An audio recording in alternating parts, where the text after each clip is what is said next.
Assalamualaikum warahmatullahi wabarakatuh. Saya Titi Rohila, calon guru penggerak angkatan 8 dari Kabupaten Cianjur. Saya ditemani oleh Pak Hadi. Beliau seorang guru pendidikan agama Islam di SMA Negeri 1 Cilaku, mengajar di kelas 11. Assalamualaikum Pak Hadi. Waalaikumsalam Ibu. Bagaimana kabarnya Pak? Baik, Ibu sendiri bagaimana kabarnya? Alhamdulillah, terima kasih Pak. Baik Bapak, hari ini kita akan melaksanakan percakapan praobservasi ya Pak. Tujuan dari supervisi ini yaitu untuk mengetahui dan mengevaluasi jalannya proses belajar mengajar di kelas. Nah, baik Bapak, pertanyaan pertama yang akan saya ajukan, apa tujuan pembelajaran Bapak nanti akan dilaksanakan pada proses pembelajaran di kelas? Minggu nanti ketika saya praktek pembelajaran ada dua hal yang akan nanti menjadi tujuan utama saya dalam mengajarkan pembelajaran. Yang pertama yaitu peserta didik mampu menjelaskan pengertian, perwujudan, dan keuntungan menjadi orang bersyukur. Yang keduanya adalah peserta didik dapat mempresentasikan tentang cabang iman tentang mensyukuri nikmat. Tujuan pembelajarannya ada yang terkait dengan aspek pengetahuan dan juga aspek keterampilan afektifnya ya Pak. Ada pertanyaan lagi nih Pak, area pengembangan apa yang akan Bapak nanti kembangkan? Untuk aspek pengetahuan, siswa diharapkan mampu nanti mendapatkan menerima materi saya dengan baik. Kemudian nanti dari segi keterampilannya ada nanti siswa untuk mempresentasikan hasil pengamatan video yang nanti saya akan tayangkan dengan maksud untuk tadi merangsang pemikiran dan pemahaman mereka terhadap materi yang telah disampaikan. Itu Bu. Iya, baik, pengembangannya sudah Bapak sampaikan ya Pak ya.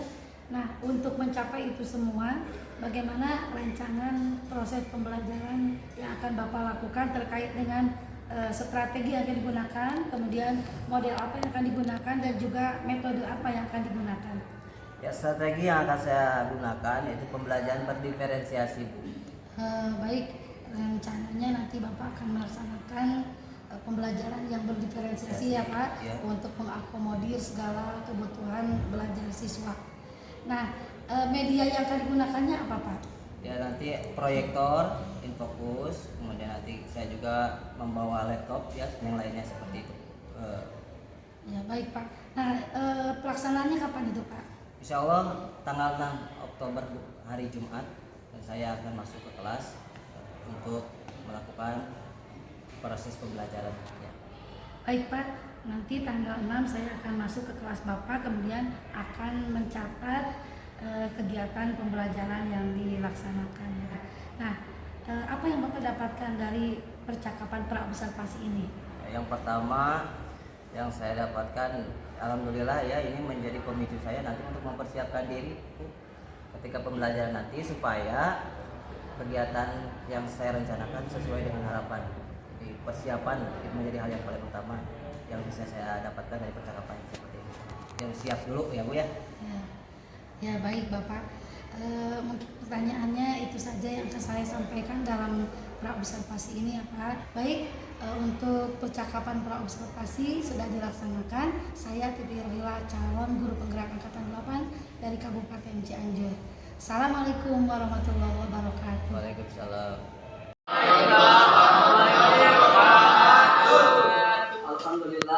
Alhamdulillahilladzi an'amana bil iman senantiasa dalam lindungnya Allah Subhanahu wa taala. Amin ya rabbal alamin. Baik anak-anak, seperti biasa ya, sebelum kegiatan pembelajaran Bapak akan absen terlebih dahulu. Siapa saja yang hari ini kita hadir? Ada dua orang, yang satu tanpa keterangan, kemudian yang satu lagi izin. Mudah-mudahan ada keterangan, mudah-mudahan diberikan kesadaran dan amin. Baik anak-anak sekalian, akan melanjutkan materi kita minggu lalu. Minggu lalu kita masih membahas masalah bukti iman. Minggu lalu kita menjelaskan sebagai seorang yang beriman, Bapak ulas kembali, janji itu adalah hutang. Kemarin ayatnya sudah kalian hafal. Ayatnya itu surat apa? Al-Imran ayat berapa?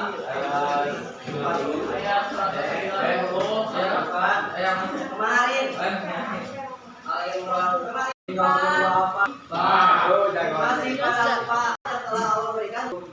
Nikmat Allah yang pernah Allah berikan itu enggak? Ayatnya di sini dalam surah Ibrahim, Allah Subhanahu wa taala berfirman ya, wa ataku min kulli ma sa'altum wa ta'uddu nikmatallahi la tusuha. Innal insana ladzalumun kafar. Artinya kamu menganugerahkan kepadamu segala apa yang kamu mohonkan kepadanya. Jika kamu menghitung nikmat Allah, niscaya kamu tidak akan mampu menghitungnya. Sesungguhnya manusia itu benar-benar sangat zalim, lagi sangat ya. Makanya mulai saat ini ketika kita tahu ayat berkaitan dengan hal-hal yang nanti yang akan didapatkan bagi orang-orang yang tidak pernah mensyukuri nikmat dari Allah Subhanahu wa taala, kita khawatir ya. Nikmat-nikmat yang telah Allah kasih, Allah cabut satu persatu. Takut tidak? Nikmat tidak melihat.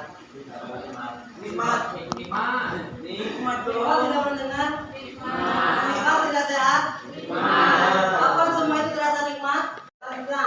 Ayat ketiga, apa sebaiknya yang harus kita lakukan agar senantiasa menjadi pribadi yang selalu bersyukur, selalu mendekatkan diri kepada Allah, bertawakal dan merasa cukup dengan apa yang telah diberikan Allah. Setuju? Setuju. Ada yang setuju? Boleh, terima kasih. Tepuk tangan.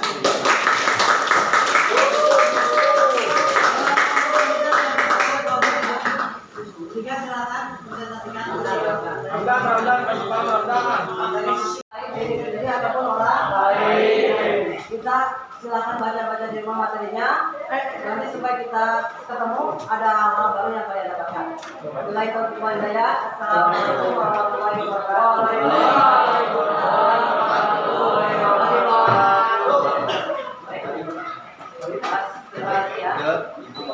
Sekarang kita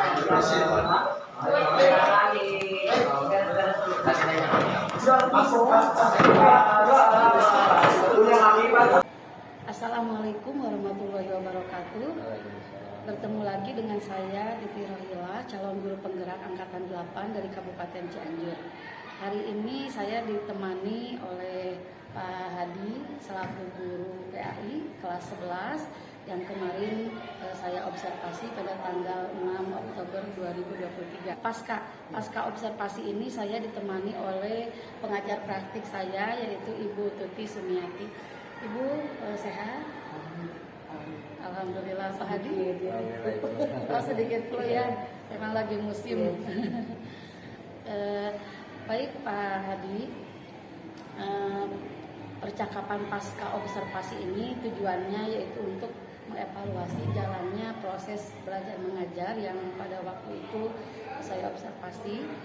Nah, yang pertama ingin saya tanyakan kepada Bapak, bagaimana perasaan Bapak setelah melaksanakan proses belajar mengajar di kelas yang kemudian sebelumnya ada percakapan praobservasi. Ya, perasaannya lega karena sudah menyelesaikan tugas saya sebagai guru dan alhamdulillah bisa berjalan dengan lancar. Perasaannya Pelong ya Pak? Pelong ya. Bapak, area pengembangan dan langkah-langkah yang Bapak lakukan apakah sudah sesuai dengan kemarin yang Bapak rencanakan? Dari sekian rencana yang saya laksanakan, ada beberapa yang tidak sempat dilaksanakan karena memang lihat kondisi anak pada waktu itu tidak sesuai dengan harapan. Kadang-kadang anak kan kita setting seperti ini, tapi kondisinya seperti itu mempengaruhi sehingga saya lupa untuk mengembangkan apa yang kemarin saya rencanakan. Ada beberapa hal yang belum sempat saya kerjakan. Oh iya Pak. Nah, walaupun ada beberapa kendala yang Bapak temui, sejauh mana area pengembangan tersebut kalau kita lihat presentasinya, keberhasilannya begitu Pak dari yang direncanakan? Kalau kemarin kalau saya hitung 80%, cuma 20%-nya itu yang tidak sempat saya kembangkan karena melihat kondisi yang tidak memungkinkan ya. Jadi 20% tidak sempat saya kerjakan, 80%-nya sudah terlaksana sesuai dengan rencana saya ketika sebelum mengajar, ketika di dialog dengan ibu. Ya. Baik Bapak, pertanyaan selanjutnya, kendala yang Bapak hadapi di kelas selain kondisi yang kurang kondusif itu apalagi Pak? Ya, kemarin itu kendalanya kondisi anak memang kurang kondusif ya, karena memang sudah agak siang sedikit, jadi konsentrasinya terpecah. Yang kedua, karena berbarengan dengan jam istirahat ya, jadi anak keburu mau terpancing untuk istirahat itu Bu, jadi membuat anak lebih sulit lagi untuk dikendalikan. Makanya hal tersebut yang menghambat rencana pembelajaran saya tidak maksimal, tidak sesuai harapan. Baik Pak, barusan Bapak sudah menyampaikan kendala-kendala yang Bapak hadapi. Nah, kenapa itu terjadi Pak?